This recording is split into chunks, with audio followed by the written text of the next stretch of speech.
So if you guys recall in my Suicide Squad review, amongst all of the ranting and raving, I said that there was one particular thing that really pissed me off in it that I felt warranted a video all of its own. So the time has come for me to do said video and talk about the problem with Harley Quinn in Suicide Squad. And this will contain spoilers for the movie Suicide Squad, so you have been warned. If you've not seen it yet, then either leave or just stick around and be aware that I'm gonna spoil some shit. So starting off, I want to prefix that Harley Quinn was actually portrayed really quite well in the movie. I mean, Margot Robbie did a fantastic job of playing the Joker's demented girlfriend, right down to the voice, to the mannerisms, to the general body language. She got Harley Quinn down really quite damn well. Her portrayal of the character I don't particularly mind. What I do mind is the portrayal of Harley's relationship with the Joker. That's something that really did piss me off. To give some context, in the comics and animated series, Harley and Joker's relationship has always been an abusive one. Harley was originally Dr. Harleen Quinzel. She was Joker's psychiatrist in Arkham. She got a fascination with Joker and ended up falling for him, busting him out of Arkham, and then donning the name Harley Quinn. It's the whole stare long enough into the abyss and the abyss will stare back sort of thing. But in spite of her loyalty to him, Joker continues to show nothing but abuse and violence towards his compatriot.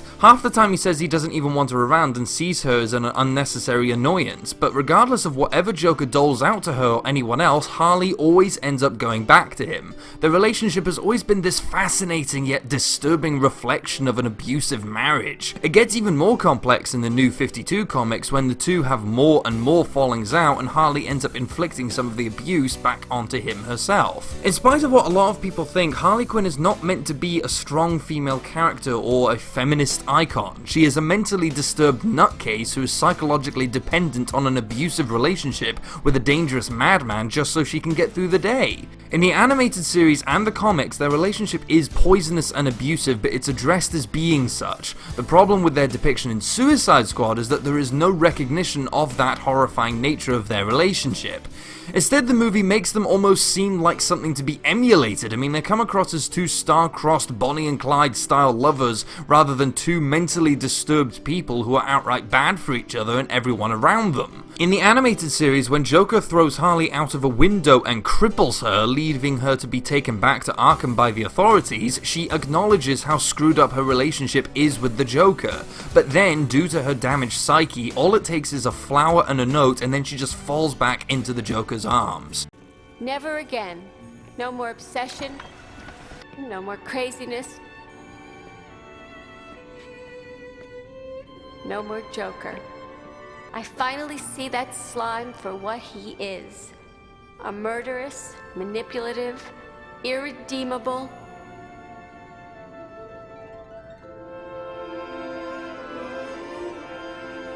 angel. In the movie, when the Joker makes her fall into a vat of chemicals, she, 1, does so completely willingly with no resistance whatsoever, and 2, demonstrates no recognition of the abuse that she is taking. While yes, it wouldn't take much to make Harley go back to the Joker in the comics and the animated series, they at least address the screwed up nature of her relationship with the Joker.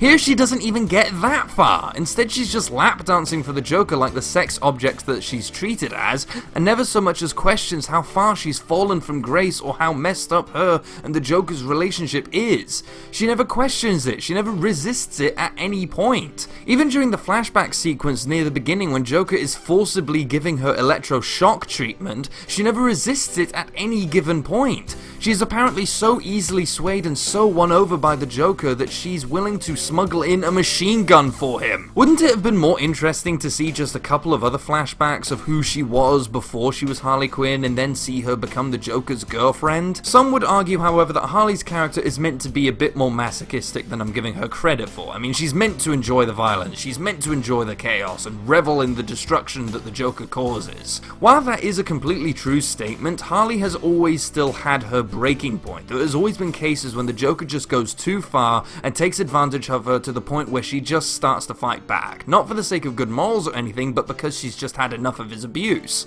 As stated, this Harley never even comes close to acknowledging the abusive relationship she's in. She just bends over and takes everything he's got and never once demonstrates any kind of agency or misgivings about his abuse of her. Why not have her be more resistant to the Joker when he's giving her electroshock treatment? Why not have it so that the Joker forcibly actively pushes her into the vat of chemicals in the prologue instead of her just jumping in willingly? Why not have it so that the Joker completely breaks her instead of her just giving in so easily and quickly? Doing it that way would have added more layers to Harley's character and really developed her psychosis a lot more. It would give her relationship with the Joker more complexity instead of just having her fall in love with him and then that's that. The worst thing about their portrayal is just the fact that it makes them seem so benign and cute together. I've already seen comments from people who saw the movie saying that it is what they want out of a relationship and that Harley and Joker are relationship goals material. No, they are not! They are an abusive relationship. It should be portrayed as such. It shouldn't be something that people want out of a relationship. It shouldn't be something that people want to imitate. The fact that the movie makes them seem more like a sweet couple is what really pisses me off about it. It's poisonous to show this kind of detrimental, abusive relationship in a positive light